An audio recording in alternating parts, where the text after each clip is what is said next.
И па добро утро на сите.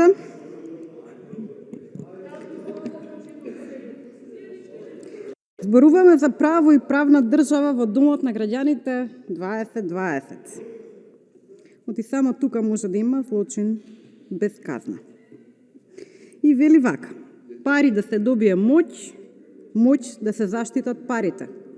Мотото на семејството Медичи. Ама ние имаме некое друго семејство сега тука. Или поопширно, веќе е фамилија. Ако војната е политика со други средства, политичкото трошење е економска војна со други средства. Очигледно политиката стои на патот на економијата што работи за доброто на граѓаните.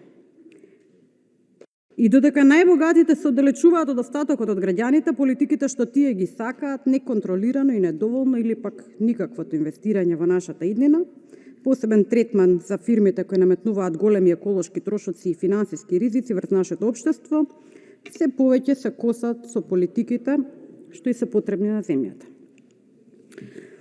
Па малку историја. Политичкиот фиксаж на Вилијам Макинли, Марк Хана, славно рекол: постојат две работи што се важни во политиката. Првата е пари и не можам да се сетам што беше втората. Но Хана зборува за крајот на ера, која што е наречена златната ера на зачудувачката нееднаквост и владината корупција.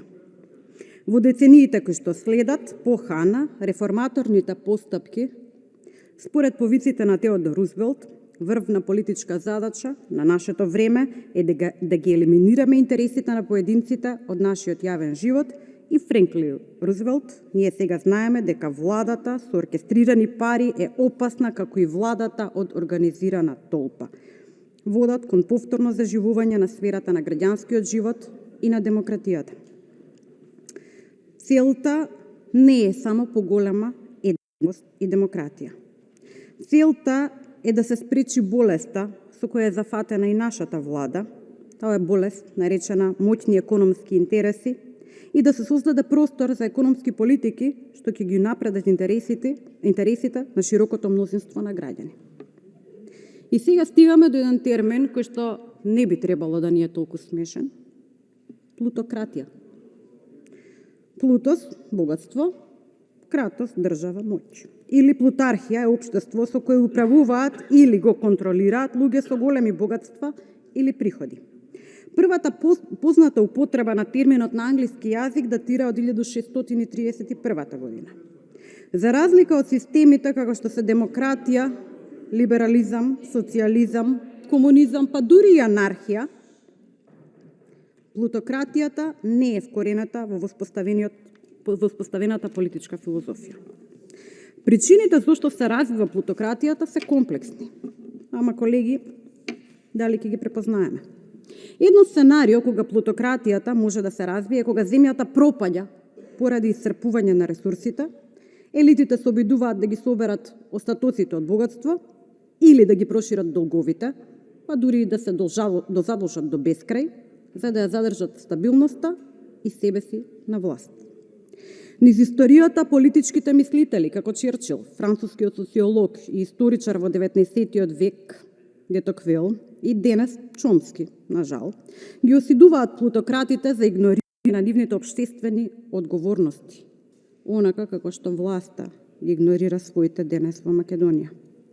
Тие истакнуваат дека плутократите ја користат својата моќ единствено за да ги остварат личните цели, а при тоа намерно зголемувајќи ја сиромаштијата, истовремено негувајќи концепт за конечен класен конфликт. Повторувам, конечен класен конфликт, кој сигурно и секогаш никнува кога моќта се користи за корумпирање, алчност и хедонизам. И јас разбирам дека овој спор помеѓу државата и Мак Петрол треба да се реши, но дали со силување на собранието, дали вака и дали сега, во ковид криза, економска криза и еколошка криза. Ајде да видиме што знаеме за пандемијата. Пандемијата COVID-19 им донесе невидени предизвици на општеството и го загрози човештвото и глобалната отпорност.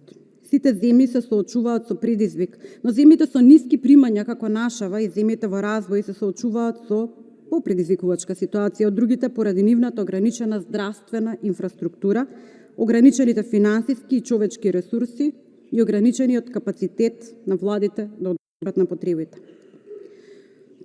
Клучниот практичен предизвик со кој се соочуваат креатурите на политиките во земјите во развој е како да се даде приоритет на политиките за да се постигнат меѓусебно поврзани цели за управување со здравствената криза, закрепнување на економијата и постигнување на одржливост во животната средина.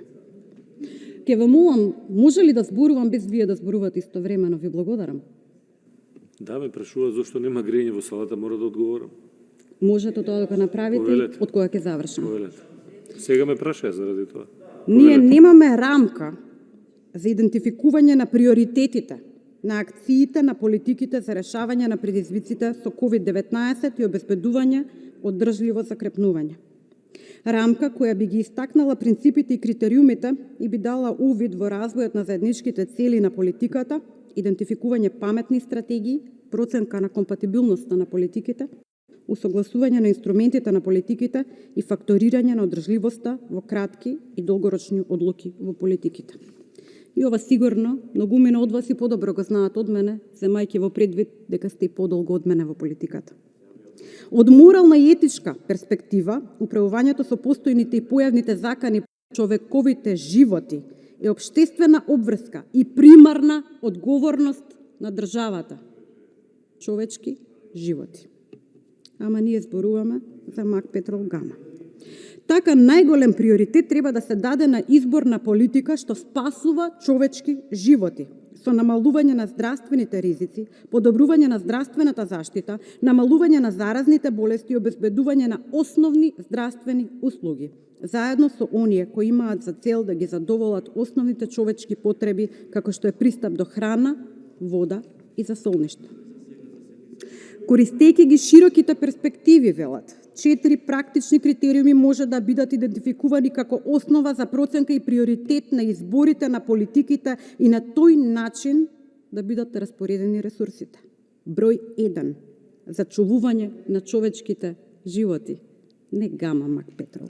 Ефикасност, ефективност, еднаквост и правичност, одржливост и еластичност. Овие 4 принципи и критериуми може да варираат од земја до земја и различни земји може да оддадат различна тежина на различните критериуми засновани на социоекономските услови, постојаните здравствени установи, финансиските капацитети и условите на животната средина на земјата и специфичните социјални, економски и еколошки проблеми. Приматот сепак останува во зачувување на човековите животи. И видете, проценките на светската јавност велат зголемување на инвестиции во здравството ќе доведат до подобрување на здравствената состојба, економијата и животната средина.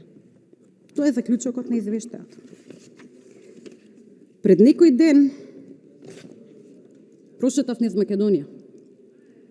Во гостиварската болница, каде што мора сам еден од моите родители ми кажаа дека нема кислород и дека кислородот се подава од пациент на пациент, дека во државата никаде нема клексани, дека во болницата се дозволува на членови од семејството да доаѓаат и да негуваат болницата што нема персонал. И не е само до докторите, и друг медицински персонал е потребен. Колку и да сакате да играме груба статистика, луѓе умираат. И од овој момент понатаму, земајќи во предвид дека вакцината е достапна секаде околу нас, ќе има и тужби заради тоа што не постапивме, владата не пристапи кон обезбедување на вакцини и заштита на човечките животи. И повторно зборуваме за 33 милиони. Господа братеници, 33 милиони евра.